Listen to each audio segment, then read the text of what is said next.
What is sleep? By TK, a student of Theosophy. Question. What is sleep? Answer. Sleep is a state and condition of the individual intelligence. That sounds easy, doesn't it? Yes, but what is that particular state and condition of the individual intelligence we designate as sleep? That is a different proposition. It would seem that the creative intelligence ought to know what it is. Maybe he does. But I do not know. Neither do I know anyone who does know with absolute certainty all that is involved in the state and condition we call sleep. We all know something about it. Some of us know more than others. This is because some of us have made a study of the subject.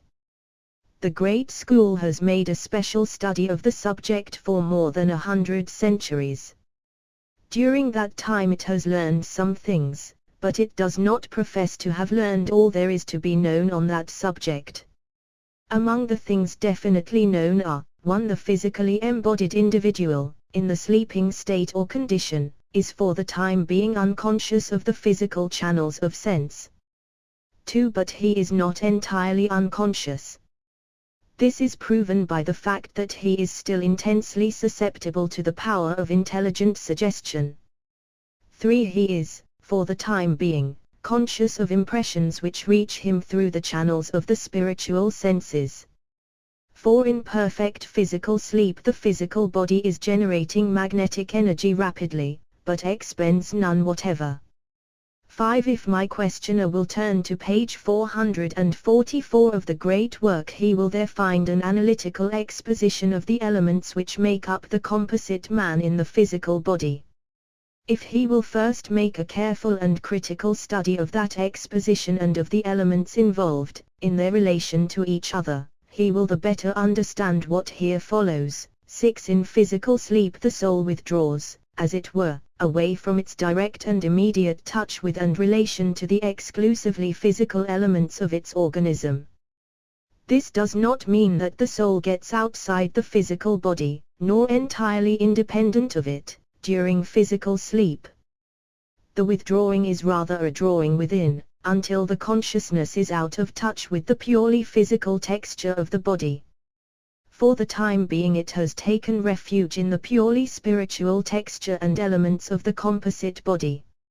Its channels of communication with the physical world are, for the time being, closed, or suspended. 7. During this condition the soul is in immediate touch with and relation to the purely spiritual elements of the composite body.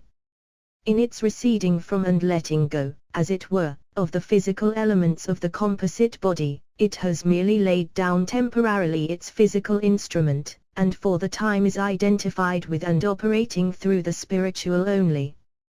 This letting go of the physical has reference not only to the physical brain but equally to all other parts and particles of the physical organism. But bear in mind that it does not mean the separation of the two bodies. These sustain virtually the same relation to each other they do when the individual is physically awake. They still interpenetrate and interbuild.